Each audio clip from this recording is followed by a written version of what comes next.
Armageddon 2419 AD, Chapter 1 Floating Men. My first glimpse of a human being of the 25th century was obtained through a portion of woodland where the trees were thinly scattered, with a dense forest beyond. I had been wandering along aimlessly and hopelessly, musing over my strange fate when I noticed a figure that cautiously backed out of the dense growth across the glade. I was about to call out joyfully, but there was something furtive about the figure that prevented me. The boy's attention, for it seemed to be a lad of 15 or 16, was centered tensely on the heavy growth of trees from which he had just emerged.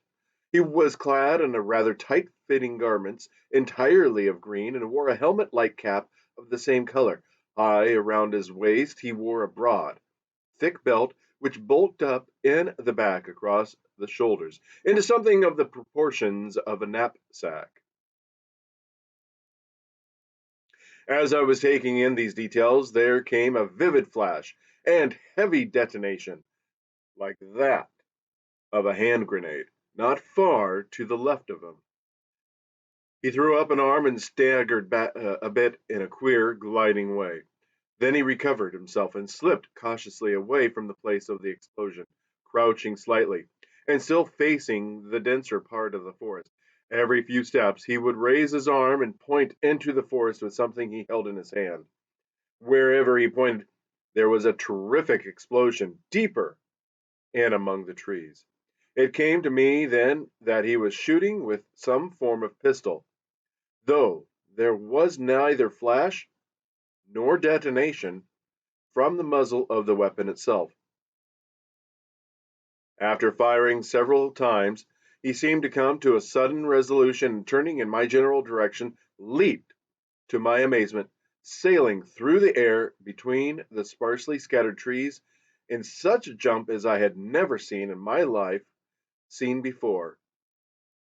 The leap must have carried him a full 50 feet, although at the height of his arc he was not more than 10 or 12 feet from the ground.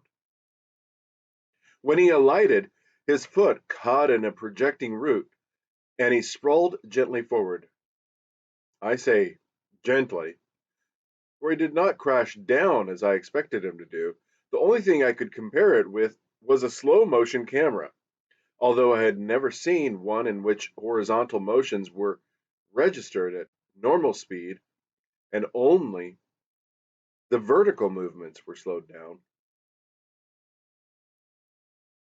Due to my surprise, I suppose my brain did not function with its normal quickness, for I gazed at the prone figure for several seconds before I saw the blood that oozed out from under the tight green cap. Regaining my power of action, I dragged him out of sight back to the big tree. For a few moments I busied myself in an attempt to staunch the flow of blood. The wound was not a deep one. My companion was more dazed than hurt. But what of the pursuers? I took the weapon from his grasp and examined it hurriedly.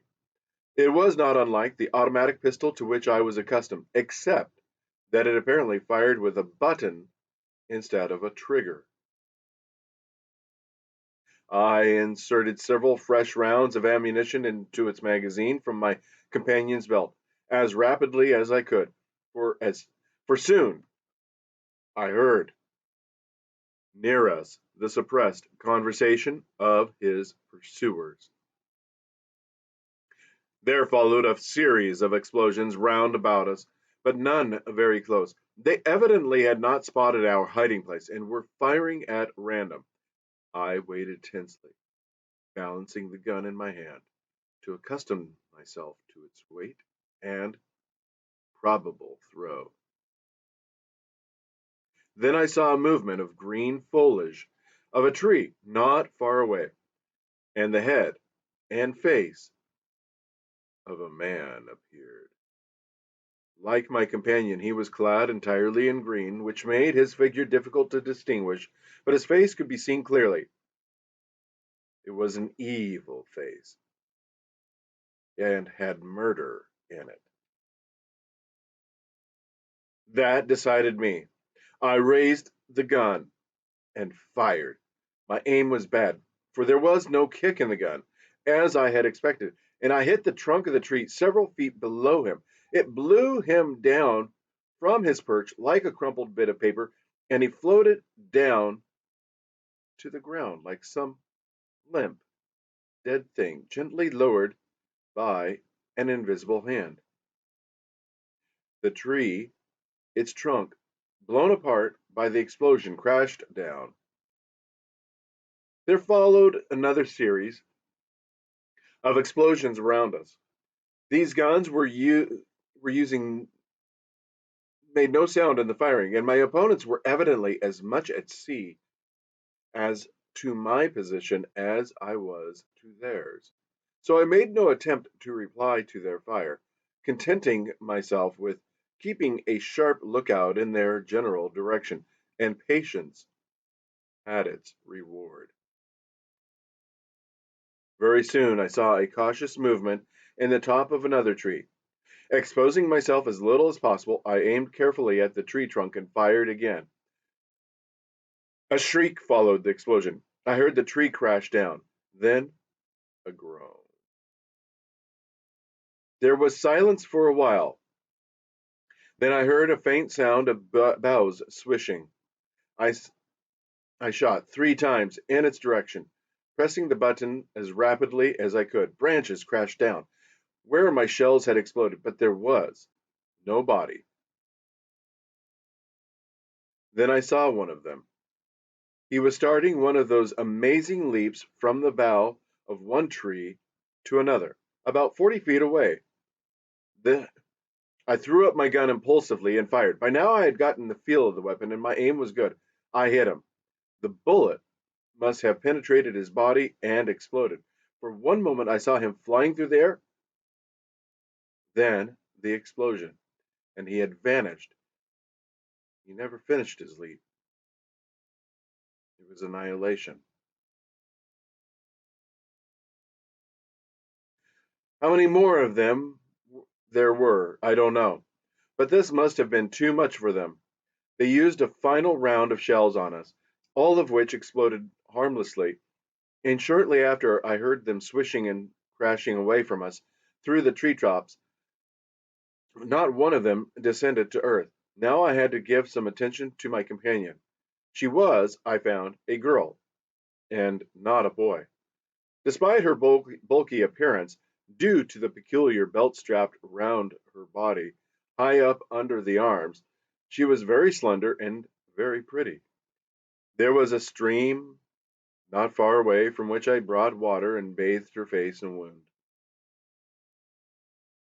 Apparently, the mystery of these long leaps, the monkey like ability to jump from bough to bough, and of the bodies that floated gently down instead of falling, lay in the belt.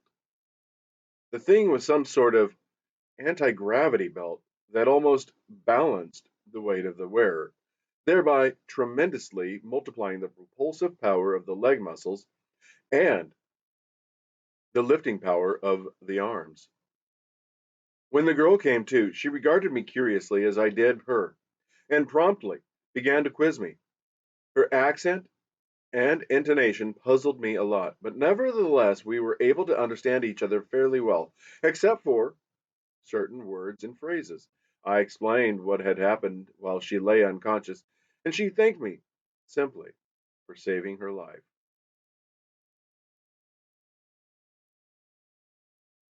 You are a strange exchange, she said, eyeing my clothing quizzically. Evidently she found it mirth provoking by contrast with her own neatly efficient garb. Don't you understand what I mean by exchange? I mean, let me see. A stranger, somebody from some other gang. What gang do you belong to?